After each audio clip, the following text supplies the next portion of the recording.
When the producers of the reality experiment called Wife Swap knocked on our door, I thought it was a joke at first. Because nothing about my marriage to Adrian felt entertaining enough for television. We were stable, predictable, the kind of couple who finished each other's grocery lists and argued politely about thermostat settings, and yet Adrian surprised me by saying yes almost immediately, smiling in that charming way he used when he wanted something badly, but didn't want it to look like desire, and he said it would be good for us.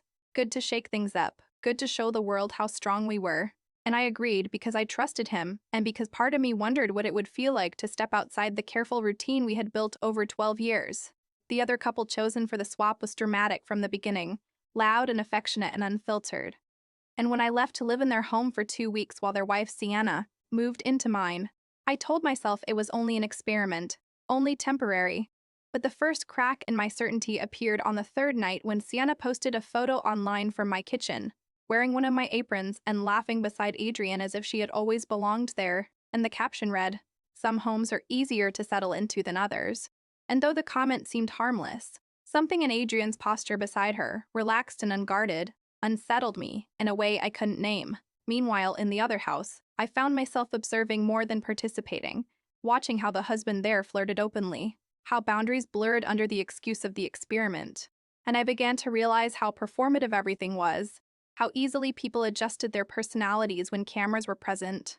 And that realization planted a seed of suspicion that followed me back home when the swap ended, and the producers packed up their lights and left us alone again.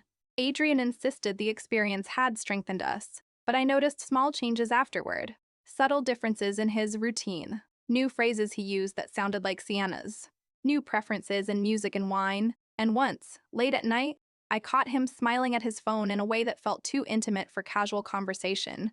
And when I asked who it was, he answered too quickly, saying it was just a group chat from the show. And I nodded, pretending to believe him while something colder settled inside me. Weeks passed, then months, and the messages between him and Sienna never quite stopped, always framed as friendly, always defensible. And I began to wonder if the entire show had been less about entertainment and more about opportunity. An opportunity he had seized before I even realized I was at risk of losing him. But what Adrian didn't know, what no one knew, was that I had sensed the shift much earlier than he thought. That from the moment he agreed too eagerly to the swap, I had felt the distance forming, and instead of confronting him immediately, I decided to watch, to listen, to let him believe I was oblivious, because there is power in being underestimated. I started keeping copies of messages, screenshots of late-night conversations, records of hotel bookings that coincided suspiciously with work trips, and every time he lied, I smiled a little softer, played my role a little better, because I understood something he didn't. The show had not only given him an opportunity, it had given me one too. The reunion episode was filmed 6 months later, a glossy set filled with dramatic lighting and rehearsed shock, and the host asked the predictable questions about what we had learned, whether feelings had developed, whether any lines had been crossed, and Adrian squeezed my hand as he laughed, saying the experience had only proven how devoted he was to his wife, how nothing could tempt him away from what we had built, and the audience applauded, believing him, because he had always been good at performing sincerity. Then the host turned to me and asked the same question, and I looked at Adrian for a long moment, memorizing the confidence in his expression, the certainty that I would follow the script, and I realized that this was the moment I had been preparing for, the moment when performance would meet reality. I smiled, just as I had practiced, and said calmly that the swap had indeed revealed unexpected truths, that it had shown me how easily some people confuse novelty with connection and attention with love. And Adrian's fingers tightened around mine as the audience leaned in, sensing a shift in tone. And I continued, explaining that while he believed I had been naive, I had actually been watching the entire time, gathering evidence, waiting until the right moment to decide what to do with it. The screen behind us flickered to life then, because I had made sure the producers had everything, every message, every recording, every hotel receipt. And as his private conversations with Sienna filled the screen, the carefully crafted image he had maintained began to unravel in real time, his confident smile faltering as the audience's applause turned into stunned silence. He looked at me then, not with anger but with disbelief, as if he had never imagined I was capable of strategy, as if he truly believed I had been the passive, trusting wife he thought he controlled. And that was when I delivered the final truth, softly but clearly, telling him that I had known from the start, that I had agreed to the swap not out of blind trust, but because I wanted to see who he really was when he thought no one was watching, and that the cameras had not exposed me. They had exposed him. The twist was never the affair itself, not the messages or the lies, but the fact that the wife he thought was clueless had been acting the whole time, playing her role perfectly until the stage was set, and as I removed my hand from his and stood to leave the set, I felt no triumph, only clarity, because sometimes the greatest performance is not pretending to love someone, but pretending not to see them clearly, and in the end, the only person truly surprised was the man who thought he had been directing the story all along. The silence in the studio after the footage played was thicker than any applause we had received earlier, and I remember noticing how bright the light suddenly felt, how every camera that had once flattered us now seemed surgical, dissecting Adrian's expression frame by frame as confusion gave way to panic, and still I remained seated for a moment longer, composed and almost serene because composure had been my greatest disguise for nearly a year. The producers cut to commercial early, scrambling in headsets, but the damage was already irreversible, not just to his reputation, but to the illusion he had been living inside, the illusion that I was passive, that I was unaware, that I was incapable of quiet strategy. Backstage, he grabbed my arm not violently, but urgently hissing my name, as if this were some misunderstanding we could smooth over in private, and for the first time in our marriage, I saw him without polish, without performance, just raw fear wrapped in indignation, and he demanded to know how long I had been planning this humiliation, as if exposure were cruelty rather than consequence. I told him the truth, since the third night of the swap, since the apron photo, since the look in his eyes that told me novelty mattered more to him than vows, and I watched that information land, watched him replay months of interactions in his mind, realizing every soft smile I gave him afterward had been intentional, every affectionate gesture measured, every "I trust you" delivered like a line in a script I had memorized better than he ever memorized his own lies. What he still didn't understand, what he kept missing, was that this had never been about revenge. It had been about certainty.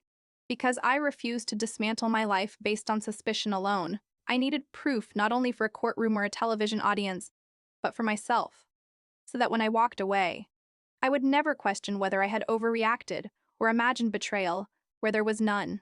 In the weeks that followed the reunion episode, the fallout unfolded in waves. Sponsors withdrew from him. Friends chose distance. Sienna publicly framed herself as manipulated to preserve her own image, and Adrian attempted repeatedly to contact me, alternating between apology and accusation, remorse and rage, as if cycling through emotions might eventually unlock the version of me who forgave too easily. But that version no longer existed. She had been retired the moment I chose observation over denial. What few people realized was that my acting had not begun with the swap. It had begun years earlier, in small domestic arguments, where I learned that calm unsettled him more than confrontation, that silence made him underestimate me, that the less reactive I appeared, the more confident he became, and confidence, I discovered, makes careless men reckless. I replayed everything in my mind during those months of separation, not to torture myself, but to analyze the architecture of our marriage, to understand how easily performance replaces intimacy when both partners are more invested in image than truth, and I had to admit my own role in that illusion. How often I had chosen harmony over honesty long before any other woman entered the picture. When the legal conversations began, they were surprisingly efficient, because public evidence leaves little room for denial. And though Adrian tried once more to negotiate privately, suggesting we present a united front and rebuild quietly, I declined, explaining that unity built on deception was simply another show, and I was finished performing.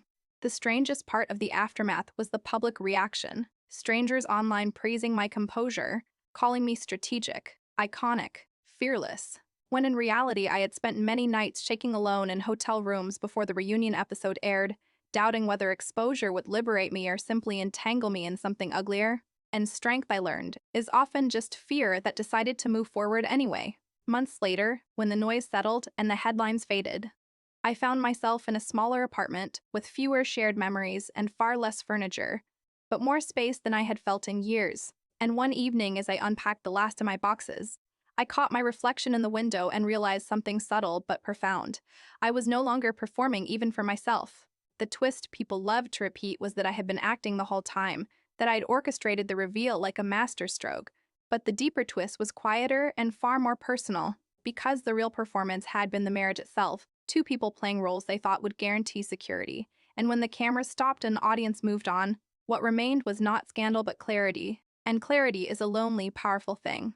In the end, the wife who had been acting the whole time wasn't pretending to be ignorant. She was pretending to be smaller than she was, and once she stopped shrinking, the stage could no longer contain her. And the man who thought he was directing the narrative finally understood what it feels like to be the one caught off guard. Not my betrayal, but by truth delivered without trembling. I didn't expect him to try to rewrite the story, but I should have, because Adrian had always believed narrative was everything, that if you controlled perception long enough, reality would eventually bend to match it. And 2 weeks after the reunion aired, he gave an interview portraying himself not as a villain, but as a man emotionally neglected, suggesting the swap had exposed cracks in our marriage that I had refused to acknowledge. And as I watched the clip on my laptop in my quiet apartment, I felt something almost like admiration for his consistency. Because even now, even with proof broadcast to millions, he was still performing. What he failed to realize was that I was no longer reacting. I was observing again, not out of suspicion this time, but out of distance. And distance transforms chaos into data. And I saw clearly how desperately he needed the audience, how desperately he needed someone to believe him. Because without belief, he had no stage. Friends began sending me the interview, asking if I planned to respond publicly. And I surprised them by saying no, because not every lie requires correction. Some collapse under their own weight, and I had already said what mattered when it counted. Instead, I focused on rebuilding quietly, taking consulting work I had postponed for years, reconnecting with parts of myself that had nothing to do with being someone's wife. And the more independent I became, the more I understood something unsettling. Adrian had not been entirely wrong about one thing. Our marriage had contained cracks long before the show, but the difference between us was that I had tried to repair them while he had searched for an exit disguised as excitement. One evening, months later, he appeared outside my building unannounced, standing under the streetlight with the same posture he used when trying to appear vulnerable. And for a moment, I considered not going down at all, but curiosity won. And I met him on the sidewalk where there were no cameras, no audience, no producers to mediate the tension between us.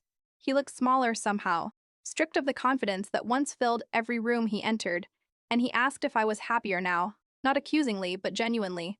And I told him yes, which seemed to wound him more than anger would have. He confessed then that he never expected me to outmaneuver him, that he had mistaken my calm for complacency, my patience for passivity, and I realized he still viewed the entire situation as a game of strategy rather than a consequence of choice.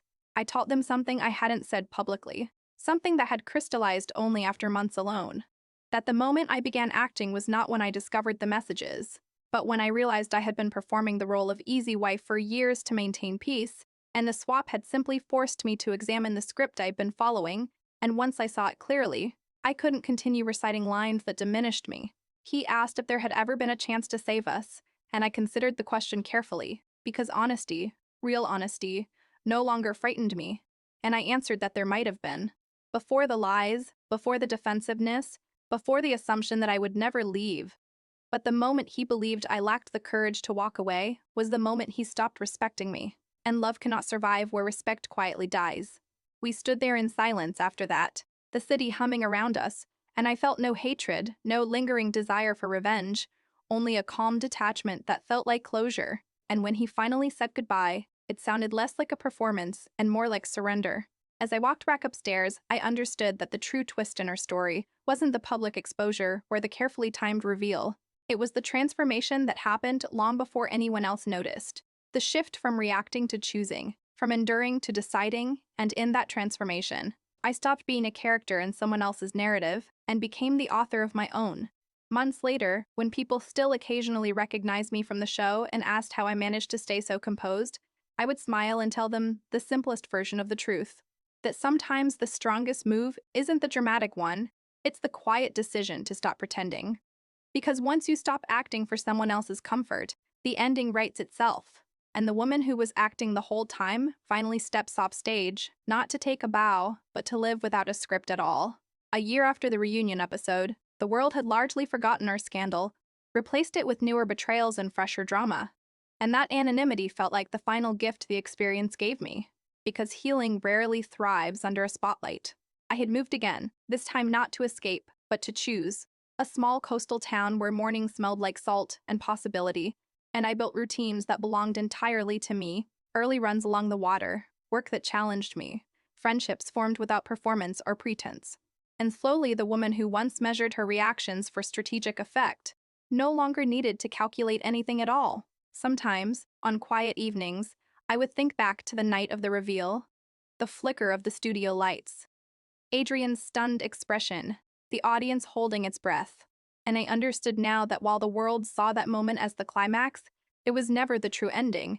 It was merely the closing scene of one chapter. The real ending happened in smaller, less dramatic ways. In the first morning, I woke without checking anyone else's mood before deciding my own.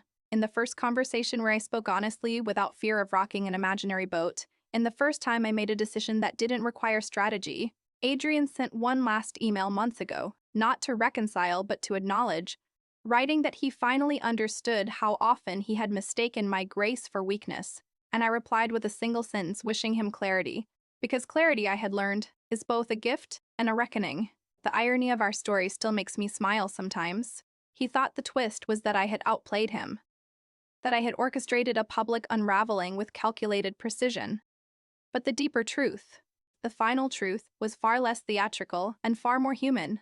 The wife who was acting the whole time was not performing to deceive. She was performing to survive, adjusting her tone, softening her edges, dimming her instincts to fit into a version of marriage that required less of her truth. And once she recognized that pattern, once she saw how easily she had edited herself for harmony, she understood that the greatest deception had not been the affair, but the quiet compromise of her own authenticity. When I look back now, I don't see a villain and a heroine locked in some dramatic battle of wits. I see two people who mistook performance for partnership until reality forced a rewrite. And I feel no bitterness about how it ended, because the ending was not a collapse but a correction. The cameras are gone, the stage dismantled, the audience dispersed, but the lesson remains steady and simple. The moment you stop shrinking to preserve someone else's comfort is the moment your life begins to expand beyond their control. And that expansion, quiet and untelevised, was the only finale I ever truly needed.